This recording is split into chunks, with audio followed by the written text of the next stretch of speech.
ఆకాశంలో అద్భుతం జరుగుతోందా? ఉల్కపాతం కనువిందు చేస్తోందా? ఎలాంటి ప్రత్యేక పరికరాల అవసరం లేకుండా 4 రోజుల పాటు ఈ అద్భుతాన్ని మనం చూడొచ్చు. వేసవి కాలంలో రాత్రి సమయంలో ఆకాశం వైపు చూస్తుంటే మిణుకు మిణుకుమనే నక్షత్రాలు స్పష్టంగా కనిపిస్తూ ఉంటాయి. అవన్నీ భూమికి ఎన్నో కోట్ల కిలోమీటర్ల దూరంలో ఉంటాయి. అంతరిక్షంలో అనేక గ్రహ శకలాలు కూడా ప్రయాణిస్తూ ఉంటాయి. అందులో కొన్ని భూమికి దగ్గరగా కూడా వస్తూ ఉంటాయి.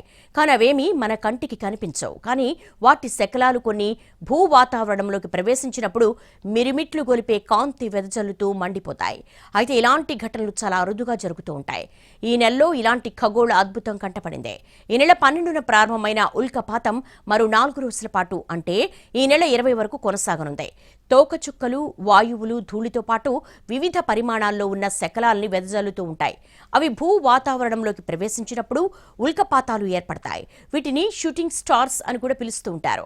పచ్చని వెలుగుతో ప్రయాణిస్తున్న 46P విటనన్ తోకచుక్క వల్ల ప్రస్తుతం ఉల్కపాతం ఏర్పడుతోంది.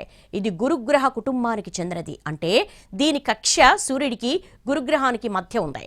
గతంలో 2007లో ఒకసారి, ఆ తర్వాత 2018లో మరోసారి 46P విటనన్ తోకచుక్క శకలాల వల్ల ఉల్కపాతం ఏర్పడిందని నిపుణులు చెబుతున్నారు. అయితే అప్పట్లో సంభవించిన ఉల్కపాతం చాలా తక్కువ అంటున్నారు. అందువల్ల పరిశీలన రాడార్లు మాత్రమే వాటిని గుర్తించగలిగాయి. ఈసారి మాత్రం ఉల్కపాతం అధికంగా ఉంది. ప్రతి గంటకు 2 నుంచి 10 ఉల్కలు కనిపించొచ్చని అంచనా వేస్తున్నారు. భారత కాలమాన ప్రకారం రాత్రి 9 గంటల తర్వాత ఉల్కపాతాన్ని చూడొచ్చు. అది కూడా సాధారణ కంటితో చూసే వీలు ఉంటుంది. అయితే బైనాక్యులర్స్ కానీ